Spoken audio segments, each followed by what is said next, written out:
There we go.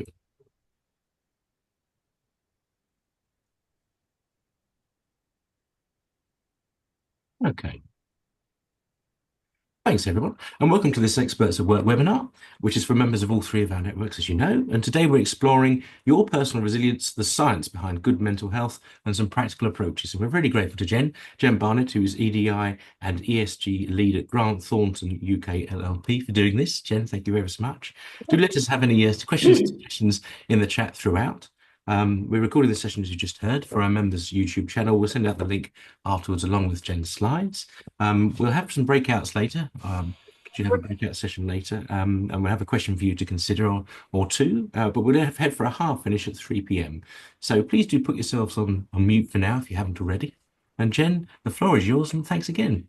Thanks, Richard. And I'm going to talk for about 20 to 25 minutes and then probably open it up for questions and considerations. I'm very conscious I'm talking to a room full of experts, but just by way of introduction, I'm an occupational psychologist by background and found that I was actually in occupational psychology in terms of therapy in my early career, and just I found the mental load of it a little bit too much. So I then went into corporate world. So I've always had a really strong interest and a personal interest in what makes people tick from a mental health perspective. I actually lead our mental health agenda at Thornton, but this also comes from kind of a deep personal expertise. So Richard said to me, it'd be good to talk about a session for you about your own personal resilience. So this is designed to support you in thinking about resilience. It's also designed as a bit of a teach if there are things that you think would be useful for teams,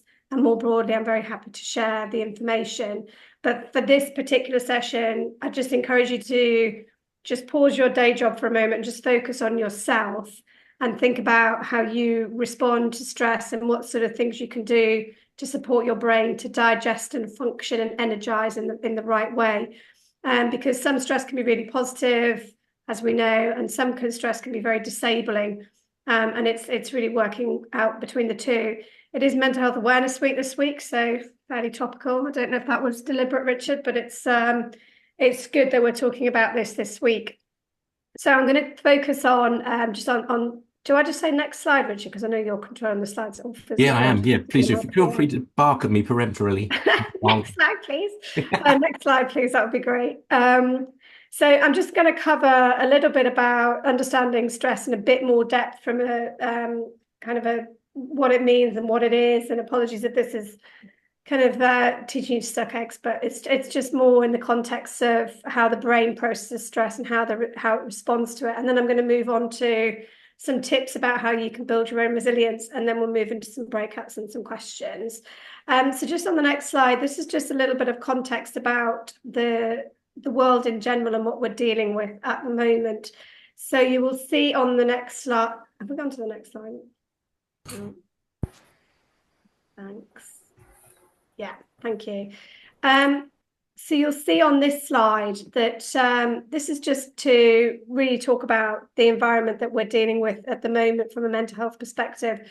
Mental health it's a bit of a taboo subject, and it's a bit of a taboo word, because I think there's a view that if you're a high performer and you're in a high performing organization, and everyone on this call will be high performers, ambitious people, that if you talk about anxiety, you talk about mental health, it's actually still seen as a bit of a stigma attached to it. And whereas we are very used to looking after our bodies physically, it's very normal to talk about going to the gym. It's very normal to talk about gym classes we attend and think about our bodies from a physical perspective. We don't have the same level of acceptance and normalization about what we need to do to take care of our minds. So that is a stigma that's still in society, and it still makes it quite tricky to talk about. We are working about 8% longer than we were even this time last year. So there's an increase in exhaustion and pressure that just came out from a recent Mind survey that was completed around working hours. And I think that's partly because we're moving away increasingly from hybrid and more face-to-face, which kind of is increasing that work pressure and that percentage of time we're spending at work. more and more of us are operating within blurred boundaries. A lot of us on this call will have care responsibilities as well, and flexibility is really important, but it does create blurred boundaries, and that creates problems for the brain, which I'll go into in a minute. And we all know the stats on this, that one of three of us are suffering from anxiety. The environment is increasingly distracting. We've got a lot going on in the world, which is really good fodder for our brains to constantly worry, and yet we can't control it. So that environment can be quite distracting from our brains when we crave safety and we crave an environment of safety. We just don't have that safety at the moment. And there's a decreased focus and attention, motivation, and sense of reality. And what we mean by this is that as we've kind of increasingly gone through lockdown, as increasingly we're starting to see all of these changes in the world and the increasing globalization and complexity, what that does for our brains is it creates, particularly around social media and all of the things that are pushing into our brains all the time, it creates a sense of detachment from reality. And also it creates a sense of your brain just has too many things to think about, and it is impossible for the brain to multitask. We just can't do it. We think about one thing at once. But if we have 10 things to think about and we're constantly flitting between those 10 things, that is very stressful for our brains. So just to give you an idea on the next slide, I just wanted to talk a little bit about the biology behind stress and what actually happens, because we all have it. It is a really important part of making us perform. It's actually brilliant for performance. It sharpens our brain. It keeps us focused. I mean, where did stress come from? It was our ability to get away from kind of saber-toothed tigers back in the day. So it's our ability to think very quickly. It actually gets us out of trouble. So if you think about when you have to react very quickly, if someone kind of brakes their car quickly in front of you, if you're driving, your reaction is to put your foot on the brake, and you do that using your amygdala. You haven't even thought about it. You just do it, and that's our stress response. That's our brain's ability to get us out of trouble. The one thing I would say about the human brain is that its first priority is safety. So our brains are designed to keep us safe, which can be really, really good in many situations, and it can also be really bad as well. And I'll talk about why it can be really bad, because our brains can't distinguish threat. So they will see talking in public as much of a threat to our life as going and trying to wrestle with a crocodile. They can't really see the difference in danger levels. So they will react your brain will react in the same way. You'll have the same stress response, even if the actual danger is fairly mild. So what happens, what's the biology behind stress? You'll see there that it's a whole bodily reaction. So before we look at resilience, let's look at the brain's activities. So the biology behind stress is that if you perceive a situation as stressful, so it's all about our perception. If we fire off a feeling that this is a stressful situation, what then happens is our hypothalamus region of our brain begins the stress response, and it starts by sending a message to the pituitary gland. The pituitary gland then sends a message to the adrenaline glands, which is where you release the stress hormone cortisol. So what you then get is you get this massive spike of adrenaline, which is great because that keeps your brain really active. But it also releases this stress hormone called cortisol. Cortisol can actually be really helpful in terms of performance, but it can also, if it lasts for too long, it can be really unhelpful. The adrenal glands are found at the top of your kidneys. So although the stress response happens in the brain, it's actually a whole body response, which is why sometimes when you hear people being stressed, they say they feel it in their stomach or they feel it in their blood vessels. It is actually a whole body response. So you get your breathing and your heart rate increases and your blood pressure goes up. And with the help of that cortisol, what then happens is our liver produces more sugar, glucose into the blood, and that increase in blood sugar level provides more energy for the body. So that's critical when we're fighting saber-toothed tigers, right? Because you need that flight response. You need to be able to react really quickly. It's not as good if you're having a stress response to a presentation or a difficult meeting, because your body then goes into kind of a blood sugar overdrive, which can actually It can help us to deal with a stressful situation, provided our body is able to return to a normal state afterwards. What can happen if you're in a high-performing role is that you're in a perpetual state of adrenal overload. So your adrenaline gland is constantly working because you're constantly in like small stressful situations. So you don't return to normal afterwards. So that blood sugar level is constantly up and causing an adaptation in the body. So it is possible for people to adapt to stress over time. So, and if you experience a stressful event over and over, what then happens is the prefrontal cortex, which is this part of your brain, the front of your brain, which is actually a relatively small part of your brain compared to the amygdala, which is where all your feelings are. That part of your brain is massive and like basically is the engine and tells your prefrontal cortex what to do. But your prefrontal cortex is your it's almost like your command center. So it recognizes the stresses and it tells your amygdala that the stress response might be short-lived. So you can start to regulate your stress response if you have repeated stress over time, if that makes sense. So that is a good thing because that helps our body to react to that stress. What happens though over a long period of time is that a stress eventually becomes unhealthy, and those levels of cortisol actually wear down the brain, and they can start to wear down other bodily symptoms and systems. And that's when you get kind of health problems. You might get a bit of anxiety, you might get depression and memory loss and things like that. It's that stress response over time. So just on the next slide, please. This talks about our physical reactions. So you'll be very familiar with this. So I'm not going to talk about this for too long, but this is what happens in our bodies. This is like the actual physical response. So what you will see is if you have a stress response, you'll recognize this in yourself. So this is everything. So this is a full body response to stress. You can imagine how difficult this is for your body to be doing this on a constant basis. But you get that sweating, that dry mouth, that dilated pupil. And then on the next slide, which I think is possibly more interesting for this group, is the behavioral reactions that you can see in people when they are in a stress grip or a stress response. So what you might find is that, and this is particularly prevalent if you're at something called cognitive overload. And cognitive overload is when you have had, and we all know times when, for me, it's like late at night when I've just like basically had enough. Your brain is full. It cannot take any more. It needs recovery time. It needs rest time. Your brains are like your bodies. They need recovery time. And we don't give our brains recovery time. We just keep going at 1,000,000 miles an hour. So one of the things we talk about is like what happens then in the behavioral reactions. You see irritability, you see guilt, anger, aggression. You might see increase in alcohol or substance abuse, or maybe out of control behavior in extreme situations. In other situations, you might see isolation and withdrawal, and you certainly will see very common is like difficulty in sleeping and kind of functional disorders in your body. So they're the kind of first signs of stress. And so that's just to give you a bit of a whistle stop, I guess, of how your body responds to it and the science behind it.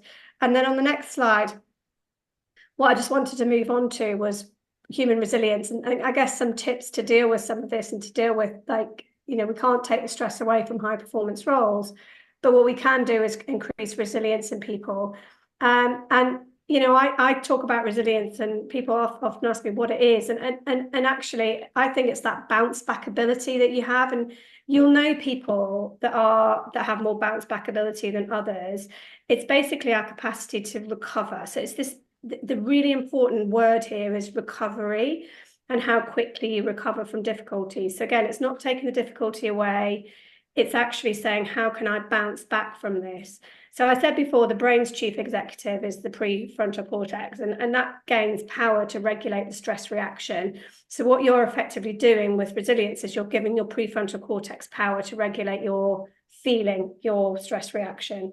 So when your amygdala kind of shifts into alarm mode and says, oh my God, I'm in massive danger here, we need to get out of this, what happens is your prefrontal cortex will come in and say, no, it's fine. We've done this before. We've experienced this. It's absolutely fine. And that is your ability to tolerate stress. And some people say it's because you've got experience of doing it over and over again. And that's partly it. but it's partly your ability to regulate your brain and tell your brain that it's fine. So just before we go on to some tips then, this is about, the next slide is about how you build your emotional resilience. So for this, it'd be just interesting to get views on it, because when we talk about emotional resilience, we often talk about energy, and there are 4 types of energy. There's emotional, mental, physical, and spiritual. Now, not everybody would say that they have spiritual energy, but most people would say they have emotional energy, mental energy, and physical energy. Those 3 things, they may intertwine and they may come across at different times, and you may need different things for different occasions. But what I'd like you to do, and if you're happy to take them out, that would be great, because it's just a bit of fun. But I'd just love you to describe yourself when you are absolutely full of energy.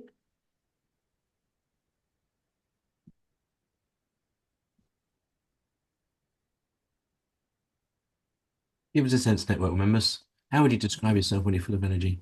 I'm really happy to. If I go out for a run and I kind of get that moment where it just you get all the hormones flooding through you, and you just get that absolute moment of joy. You sort of jump up and touch the top of a tree. You feel like you've just got that kind of power surging through you, sense of excitement. It's mine. Nice, thanks, Julia. I'm happy to. Jen and Richard, it's Nish. Hey. Yes, so I guess I would see myself as really kind of enthused, optimistic, bubbly. I'm engaging. I make that eye contact. I have time to Yeah. listen, to really hear people, and that brings even more joy. So it's like a circle of happiness. Yeah, brilliant. Thank you. That's really interesting, isn't it? So that's the feeling that you have, and the joy, and the fact that you have more time to spend with other people. And I think there was one in the chat as well, wasn't there, about optimistic, ready to get things done, and happy to be around people, which is really interesting. Now then, this one might be a bit more tricky, this question, but just on the next, thank you. Now describe yourself when you're full up. So I talked about cognitive overload. So just that point where, and to me, it's really late at night when I've just had enough. But describe yourself when you're at cognitive overload. What happens? What happens then? For me, I tend to go on airplane mode, and I'm just not receiving anything. That's how I feel sometimes when I get home from work. My husband gets none of me. I've given everything I've had to give, and it's airplane mode. I'm not receiving anything. I'm not communicating, and I Yeah. haven't got time for anybody or anything. So you're going into shutdown, which is it's your body's protective mechanism to say, right, I'm done. I've had enough, and that is a very common response. It's that shutdown mode that happens in the body. Lucy has put in the chat that her body feels very stiff and tense and exhausted. Yeah, so you just feel like your energy's gone, depleted. You don't have anything left, and you become withdrawn. Physical tiredness. So a lot of that is around tiredness, internalizing, going into yourself. And you recognize that in yourself. And I guess probably the people around you would recognize that as well. Yeah, tight chest, short breath, pounding of heart at its most extreme. So when your brain is at cognitive overload, it is basically saying to you, I cannot take any more. And what happens then is if you try to take on more stresses or more big complex problems, when your brain is at cognitive overload, that's when you can make mistakes. That's when you can snap at people. That's when that behavioral aspect comes in around that stress response, and your body just it's had too much. Now, the final question on the page, it's just on the next bit. So when you're at cognitive overload, regardless of yourself, because we treat ourselves terribly when it comes to mental health, we do. We just try and push through it and think we're going to be okay. But how would you treat someone who was at cognitive overload, who was in your care?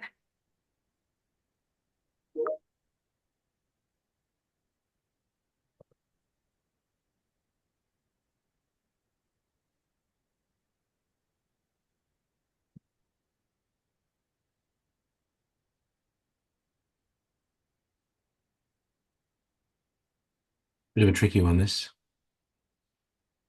Yeah. Richard. Annika. Hi, hello. I'm happy to give it a shot, give it a try. Certainly for myself, if I feel that I'm in that cognitive overload space, the very first thing I try and do is to calm my nervous system with some breathing. There's two particular breathing techniques, 4-7-8, or the what they call the psychological sigh, which I try to do because at that point any further amount of thinking or even the stress of saying to myself, be kind to yourself right now, even that is not, it's not registering. So for me personally, my first thing is to go to breathing. Yeah, that's a great one. And I'm going to come on to why breathing is so important in a moment when we talk about suggestions for things you can think about. But I'll talk about it now, actually. The reason that breathing and also that thoughtful breathing, so it's not like the shallow breathing, it's actually you're talking about the deep breathing there. That actually calms your amygdala because it produces serotonin, which relaxes the brain and tells your brain that it's going to be fine. And it actually in the moment. So I quite often talk about a mindful minute. So if you're really nervous about a presentation, the best thing you can do is take yourself off to the toilet and just breathe slowly for a minute. And it just calms that stress response right down because it has to. Your brain is forced to respond. It's a physical, you're matching a physical stress response with a physical activity, and the two work really well. So I think that's a really good suggestion. We've got some things coming through on the chat, which is around give them space, tell them to rest, tell them to take a break, encourage them to take some time thoughtfully with kindness and encourage them space to reflect. So I think they're all brilliant. Go for a walk. Think often in perspective if you're in some situations. Yes. So it's give yourself perspective. It's to go for a walk. It's to give yourself time away from whatever it is that's creating that stress. That builds our emotional resilience. So what I would say is, again, this is a really good question to ask anyone in your team who you want to encourage to look after their mental health, is how would you describe how you would treat someone who was in your care, who was behaving like you're behaving at the moment? Because when you're at cognitive overload, you cannot think straight. But what you can think about is, how would I treat someone else? And so I would just encourage you to think about how you can use that sentence, both for yourself and for other people, to work out what it is that you want. And mostly it is rest. Like, I know that's really boring, but our brains do need recovery time to enable us to improve. Thank you. Right. Sure. I'm just going to move on to the next slide, if that's all right, please, Richard. So these are just some tips to manage your own resilience. I've put them in a wheel just because I like a wheel. And I'm very happy to share this wheel. And I'm not going to, I have a half day's workshop on all of this. I'm not going to spend ages on it. I'm just going to introduce you to it. But the reason that these are all really good is that in the context of the brain, they all help to reduce the adrenaline overload that exists within our brain. So movement, and that is physical activity. So the suggestion now is that you have 90 minutes of physical activity a week where you get your heart rate up beyond a walking pace. I'm not really talking about that. I think that's more about physical fitness. I think the thing that really helps your brain's response to stress is physically moving out of a situation. So giving yourself a minute between meetings or 5 minutes between meetings to wander around. If you're working upstairs in your home, to go down the stairs, to just to get yourself away from the situation. Movement's a really important one. If I'm in a really stressful meeting at work, I will deliberately put movement into the way that I operate in order to change the way my brain is thinking, because the actual physical movement, it just resets your brain and it distracts your brain from catastrophizing, because our brains are very good at catastrophizing. As I said before, their role is to keep us safe. They don't really care about anything else. It's safety first. So by moving, you kind of relax your brain a bit to think, actually, I'm not, this is not a death situation. This is fairly normal. And it helps your brain to respond to that. Also, the physical activity does reduce your adrenaline because it helps to get rid of cortisol. And the cortisol is the thing that causes the adrenaline. So by doing the physical act of doing physical activity actually reduces your cortisol, and it actually produces dopamine as well, makes us feel good. And again, that's a really good, dopamine is a very good chemical to reduce adrenaline. So anything you can do to bring dopamine into your life is a really good thing. The reason I put food on there is because, and you'll hear this often, I'm sure, that people say to you, oh, if you're feeling anxious, take magnesium. That there is rationale behind that, because magnesium there is some scientific surveys that say that magnesium is actually quite good for dulling the adrenaline response that you get in your brain, which actually can help you to sleep. Magnesium can appear naturally in foods like leafy green vegetables, like dark chocolate, like blueberries, high protein nuts as well. So, but the other thing I would say is your brain is very hungry. So your brain takes up nearly 80% of the nutrients that we eat go to keeping our brain active and alive. So if you eat things which are high in sugar, then that's going to feed that, that sugar intake thing that I said happens when you have stress. If you eat more sugar, then that creates more. So if you want more energy and more sugar, then great. If you want to reduce that, it's good to eat things that are high in magnesium. The other thing I would say, if you're not all taking it, I'm not a doctor, so this comes from a place of being a psychologist, not a doctor, but the one thing I would say that all of the research recommends is that vitamin D is something that we're all short of, and that again supports our stress response and our ability to actually deal with and feel healthy and deal with pressure. So that's just a few tips on food. I think the breathing we've covered really well there, but it's that ability to use the breathing to reduce the immediate stress response so your brain can think. That actually helps your prefrontal cortex to kick in, because what happens in a stress response is our amygdala takes over our brain, just takes over. We can't, it's like, we need to stay alive. So it just goes into like a panic mode. So by breathing, you are enabling your prefrontal cortex to start working again.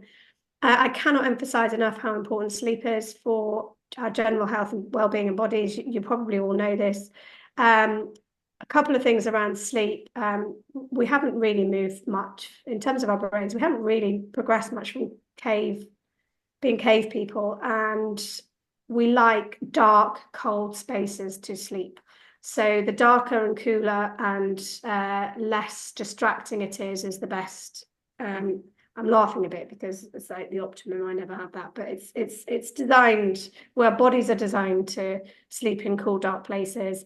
And if you can, give yourself an hour before you sleep to get into a pattern and go to bed at the same time and wake up at the same time every day, including the weekends, because our bodies love routine. So getting your body into a sleep pattern and a routine is massively helpful to support sleep. And if you can, keep blue light away from your eyes for at least an hour before you go to sleep. And by blue light, I mean phones and laptops. I don't think there are blue lights on Kindle, so I think you're okay there. And then just on the other side, this is more about the dopamine hits that you get, which again, I said, reduce cortisol and adrenaline. So we talk about this a lot, the dopamine hit you get from learning, and also how that helps your brain to refocus and re-energize on positive. The positivity around seeing things as a learning opportunity rather than a challenge is actually a really good way of reframing stress. And thinking about it as learning, which helps dopamine hit. So the theme of Mental Health Awareness Week this week is community, because the importance of social support cannot be underestimated. Generally speaking, there is a gender gap here. So with social, I'm being very generalistic here, but with social support, mostly women and gender non-conforming and non-binary people tend to have bigger support social circles where they are able to speak and talk about. So a problem can seem massive in your brain, and once you talk about it, what happens when you talk about something, it goes from your amygdala to your prefrontal cortex. So it means that you can rationalize it and you can make it logical. So actually speaking about a problem or talking to someone else, or just even being around people, actually means that your stress response can be controlled. And control is on there because if you constantly worry about things you can't control, then you're kind of on a route to nothing really. But the ability to think about the areas in your life that you can control and you can change will help your resilience, because that's the areas you can focus on. So for me, the biggest thing I can relate to in terms of really bad stressful situations is I event horses. So I take them out and compete them, and I have two, and one of them is really, really good. The other one's really naughty. And for the naughty one, there's very little I can control about his behavior, and I've worked this out, but it used to really stress me out. Like, what's he going to do today? I don't know if he's going to chuck me off or anything. I've just realized that I just can't control that. So what I can control is his training, his routine, how relaxed he is going into the competition, how relaxed I am. I can control things like, will my lorry start? Is my tack clean? Like, all the things I can control. That's what I focus my brain on. I don't focus my brain on the things that will go wrong that I can't control. So that's just something to think about from your perspective, is, are you focusing your brains on the things you can control versus the things you can't control? And that's what I always ask myself when I'm worried about something.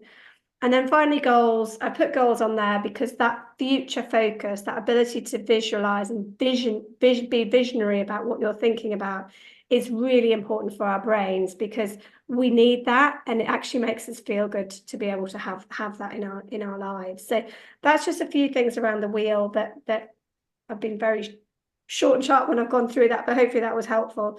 I've got a bit more to talk about, Richard, but I'm just conscious of time. Shall I pause there and go into the breakout? No, I finish your points. If I mean, we've still got time for a breakout. That's all right, Jen. You're doing great, but it's really interesting. So yeah, thank you for asking. Perfect. So the one thing I just wanted to highlight to everyone, because I find this really, really helpful, and I find it really helpful in teams as well, is something called emotional literacy, or I call it like an emotional barometer.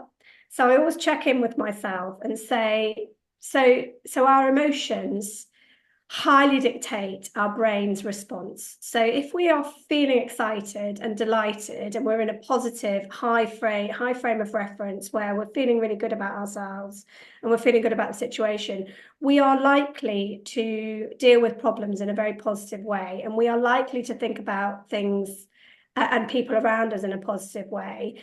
If we are angry and frustrated about something, then that tends to kind of rub off on everything else that's going on in our life, and then it can just build and build and build. And so depending on where we're at around our emotional barometer can depend very much on how we respond, both to our teams, our own stresses, our family stresses, whatever else is going on. And also, so it's kind of, if you look at this in terms of emotional literacy, you've got kind of high energy, which is where you might see excited and delighted. And then you've got low positive energy, which is relaxed and calm. So you might be reading a book on a Sunday afternoon. You might be low energy, but you're in a positive state. That's when you might be really relaxed and calm. What we want to try and avoid, so sometimes high negative energy can be really good because you can, like, for a short period of time, become angry and frustrated, and then move yourself back into being happy because you've got rid of that energy. But the trick is not to stay in it for too long. Where it can lead to depression and kind of the really negative side is when you're low energy and in a negative state. So that's when you can become really sad and defeated. So this is quite good to talk to your teams about and say, like, where are you today? What's your mood? How can I move, or how can we all help each other to move from, if we're feeling a bit sad, how can we move? And what tends to happen is you can't move from sad and defeated to excited, delighted, and happy. It's not really possible to do that. You tend to move from sad and defeated to relaxed and calm, and then you can then up your energy to get it into it. Does that make sense? So it's kind of, if somebody is in that kind of sad space, then it's trying to get them into a relaxed space and calm before you can improve that positivity. And that's through things like the breathing exercise we talked about. I'm a big fan of mindfulness. Not everyone is, but it's how do you help people to get there? So it's working out where on the emotional barometer you are, and then thinking about how you can move yourself over to the right hand side. I don't know if I've explained that very well, but that's actually quite a good way of working out where your own emotion is. And then on the next slide, yeah. So these are just some tips which I have talked about, but these are just some extra tips to thrive mentally at work. This is based on, again, it's based on energy, and I talked about emotional energy. So we tend to think of energy as physical. It's not. It's mostly emotional. So for emotional energy, that's about how you stay in that emotional barometer, how you stay of that happy, excited, relaxed, calm state. And these seem really basic, but we forget about them. We don't feed ourselves. We're hungry at 3 o'clock. We forget to eat our lunch. We don't have enough breakfast. We eat our dinners at 9 o'clock at night. You know, we get into really bad habits around food. Stay well fed. Try and eat your breakfast, lunch, and dinner at the same time every day. Try to go to bed at the same time every day so that you're getting that rest that you need. And we haven't really talked about the real advantage of water and that hydration. But again, our brains are very, they like a lot of water. So they're the first part of our body that gets dehydrated. So when doctors and things talk about hydration, they talk about 6 glasses of water a day. It's really, yes, it's for us physically, but the first thing that you'll start to see go is your brain. So you'll start to get brain fog. You'll start to feel a little bit that you can't make decisions. And that's because your brain is dehydrated. So the first thing I would always do is, if you're starting to feel a bit tired, is just drink some water, because that normally helps to boost your state.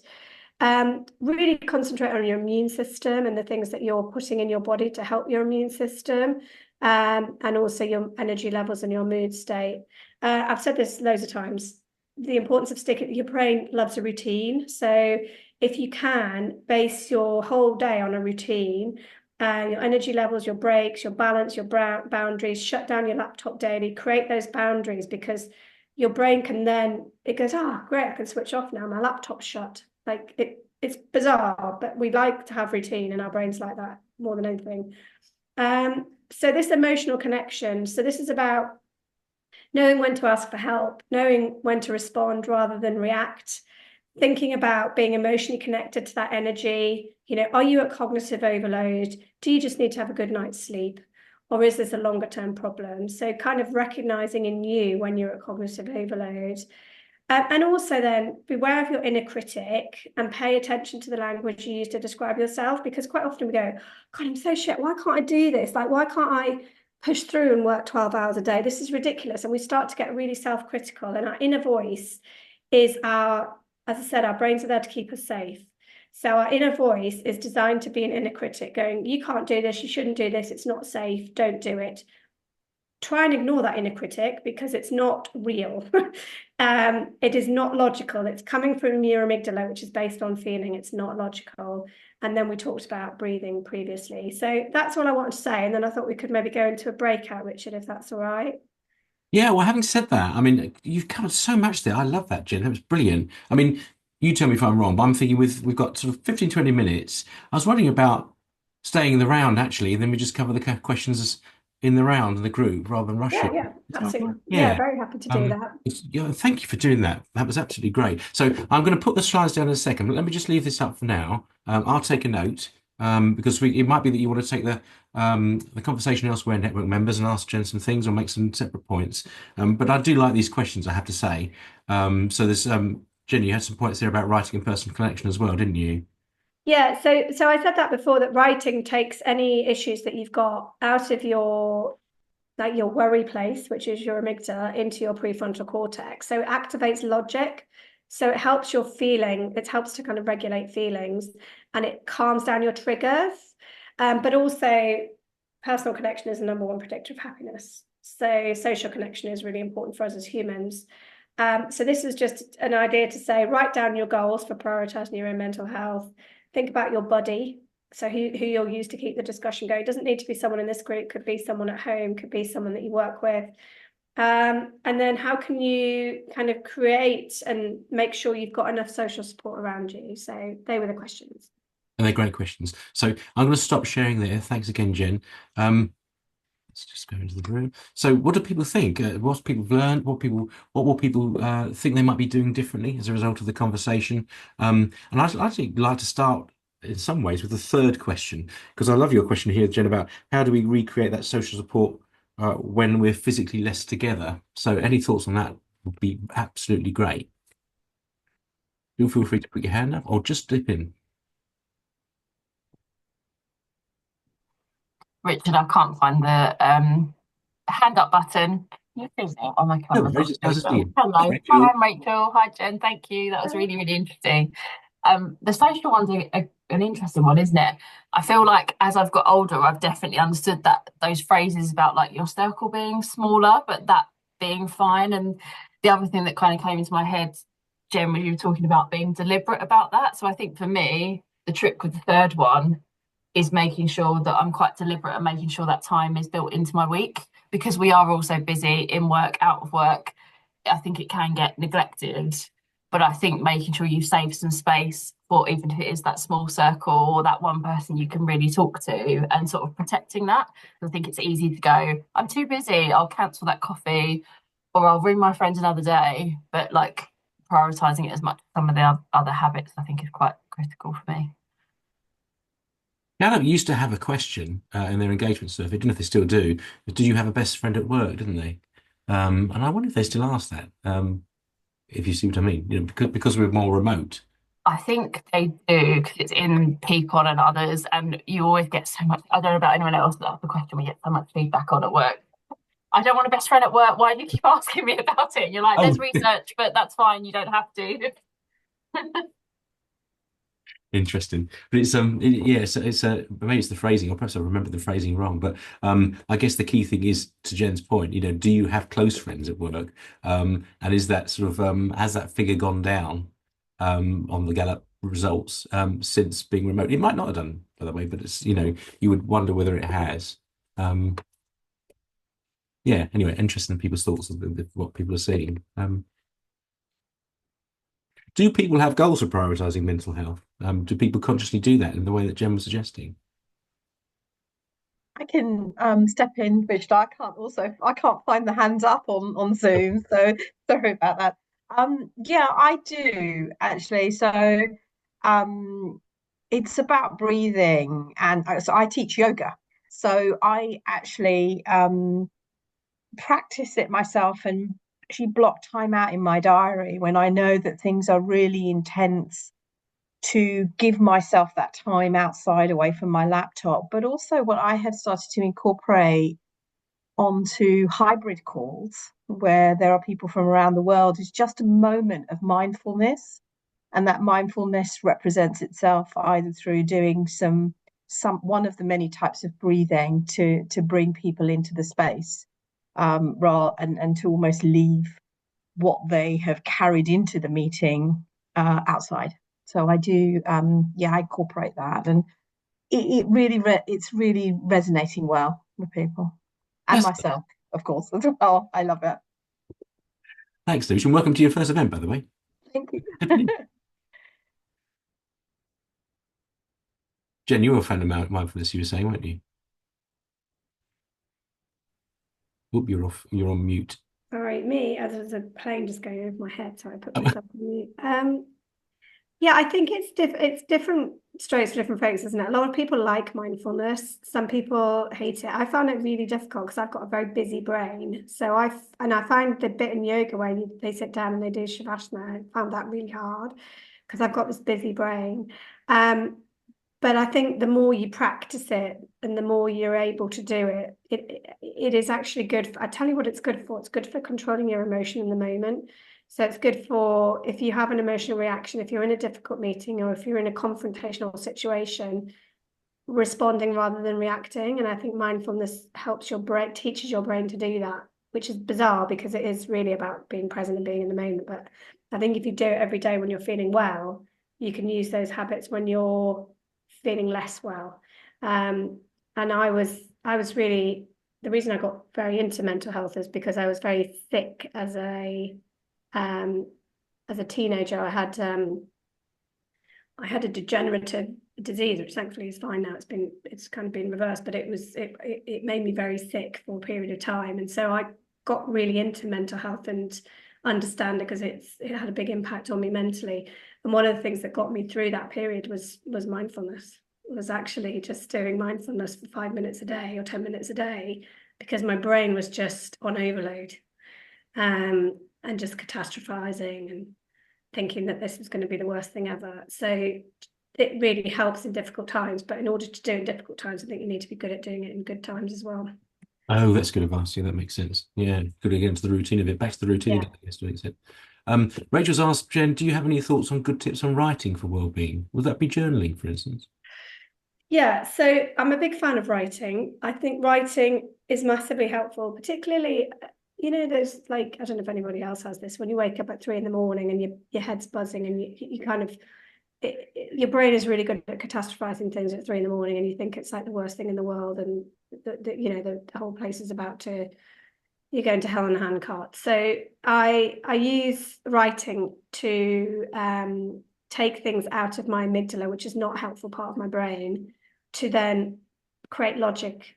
So it creates logical thought patterns if you're able to write it down. What it also does is it enables you to look back. So if you're journaling and you're journaling how you're feeling, you can look back and you can look back on good times and say, right, these are the practices that I put in place to allow me to kind of deal with more difficult times. And it can actually, I'm a big believer in writing because it really helps to kind of calm this stress response down more than anything, actually. Breathing and writing, but writing I think is a really good habit to get into. And I guess what you're also saying is whatever works for you specifically, but Yeah. that Yeah, I mean, I personally find writing better yeah, than mindfulness. I find it easier, but I think mindfulness is a good practice, but I just find writing easier because my brain's just too busy for mindfulness. nice. Yeah, it's like sort of qualitative personal data, isn't it? Or qualitative personal life. That's quite a boring way of saying it. Actually, I regret saying that now. You made it sound much more interesting. Rachel, did that answer your question? Or were you thinking about writing yourself? Yeah, it did. I think a bit like you actually, Jen. I struggle with the whole quietening your thoughts and all the mindfulness practices. I think they're great, but I struggle with it 'cause my brain either wanders, which I know they try and teach you not to do that, or it's just too busy. And actually, writing is more natural for me. So yeah, that's really helpful. Thank you. Did anyone have... What I do is I have a really nice book, so that helps, and a really nice pen. So kind of I encourage I have invested in a lovely pen and some really nice paper, and that actually helps me to write. Sounds a bit odd, but it does. I haven't done that as odd at all. I think it's a really good idea. I think I think one of the things I'm going to do, so answering your question about the goals or how I'm going to prioritize, I think I love the wheel that you showed because I think it's given me a bit of a gap analysis. I think as I go through it, I can kind of see, yeah, when I move between meetings physically in the office, that massively helps. I am taking magnesium, but I've forgotten to take my vitamin D. I've not been doing that recently, and so it's like, yeah. And I sort of go around it, and I'm thinking, yeah, there's things I need to get better at. I think the social support is definitely one I'd benefit from. We're all really busy, and we all do, the roles that we do mean that we haven't necessarily got that support in our direct company. So it's sort of I don't know if anyone else would be willing to buddy up or something, or just to find a way to I don't know if it's like every other Friday or something where you kind of have a bit of a that support, the offload, and remind ourselves of these practices or something. I think would be benefit for me anyway. I don't know if anyone else would be up for that. Drop me a line or just end in the chat. It's a lovely idea, Rebecca. And if anyone else would like a buddy, we'd always find you a buddy and or a mentor. So yes, it's a great idea. Thank you. Sorry, I was just going to say, Richard, hi, it's Sarah, and thank you, Jen. It's been really, really interesting. One of my team members told me something, Rebecca, that she does every week. She has a call with one of her old work colleagues for half an hour every Friday, and they do like a win of the week. And they do it every week, and it obviously ends the week on a really good, positive note. And also, she can then also track back over time all the wins that she's had in that year. So I thought that was a really nice idea. It's very kind of constructive, it's really positive, it's really kind of disciplined and kind of structured way to do it. So yeah, I thought that was quite a great idea, something to do. Sounds great. Yeah, I need to get myself a lovely pen and pad, Jen, as well. I do have one of those. I do have it, but I have one for like bored, and then I have my own. But actually, I need to have my own little journal, I think, as well. I think for me as well, it was just, I don't know about you, I'm quite logical, so I needed to understand why doing that was important. And like once I understood the way my brain worked, it was much easier to put these things in practice. Whereas before, it was like, well, I'm just doing it because someone's telling me it's good for my well-being. It feels a bit kumbaya, but it's actually not, because it's the science behind how this can really help your performance. So I think that's what was the shift for me. I think when you write things down, it comes back to your point, Jen, earlier when you were saying how the critical voice in your head, when you write it down and you reread it, you think, yeah, actually, that is daft. That is actually, there is no logic to that whatsoever. That is, I don't know what I'm thinking there. Sometimes I think it can have that benefit. It's bizarre what your brain thinks about in the middle of the night. Like, it is really strange. And it's tiny little things that then become nothing when you wake up. So just the ability to write them down actually just offloads it from your head, which is a good thing. Makes sense. Anything else that I'd love to hear some other things that work for you in terms of resilience. Oh, nice one, Carla. Carla just said, I feel much calmer than I did at 2 p.m. So that's a hell of a vote of confidence. Thanks, Carla. I think she said earlier that she was thinking she was too busy to join, but she's so glad she did. Oh, good. I'm glad. I think for me, I'll just jump in. I suppose it's having that routine. So, I'll go through a week, be like, right, I'm going to really, make sure I have that lunchtime walk and go out and have 20 minutes just away from the desk and come back. And you do it and you feel really good, and feel smug at the end of the week that you've given yourself that time. And then the next week, you don't do it one day, and then it then just snowballs. So it's making sure, like I think everyone said, we're really busy. So it's making sure you're carving that time out for yourself, because actually everyone else benefits from it if you do it. Not just yourself, but those around you, and how you work and how you are with your family. It all kind of has that knock-on effect with everyone. If you're not being selfish, I was going to say, if you're being selfish having that time, it's not being selfish, but you're prioritizing yourself rather than doing those other 5 emails. It feels selfish, so that's why we don't do it, because we think, well, I've got to put everyone else's needs above my own. And if you keep doing that, then you can't be the person you need to be for everybody else, because you haven't been looking after your own needs. And it's not selfish, but I think we see it as selfish, so that's why we don't do it. One thing you might want to think about is just having like a 10-minute thing in your diary every Monday that says, what are my goals this week for well-being, so that it just keeps reminding you every week until it gets into a habit, because it's very difficult to form habits over a couple of days. So forcing yourself to form habits means that if you keep putting reminders in to think about those habits, then it can help you. And even if it's just, right, if I just get out 2 days this week for a walk, or if I just eat more dark chocolate than milk chocolate, or it can just be really small things. But just what are those goals that you've got for yourself this week that are going to help your mental health? Sounds good. Thank you. Jen, hi, it's Zoe. I doubt very much there's any science behind this, but I've been around the block many times with mindfulness, tried everything, and definitely sort of the walk and exercise things resonate. The other thing I found recently is podcasts and sort of Insta reels. I don't know if any of you have come across Mel Robbins, but I've listened to her a few times, and oh my God, if you're not at your best, that woman could seriously shift anybody out of misery. I don't remember everything she says, but she's got a few phrases and they've stuck in my mind.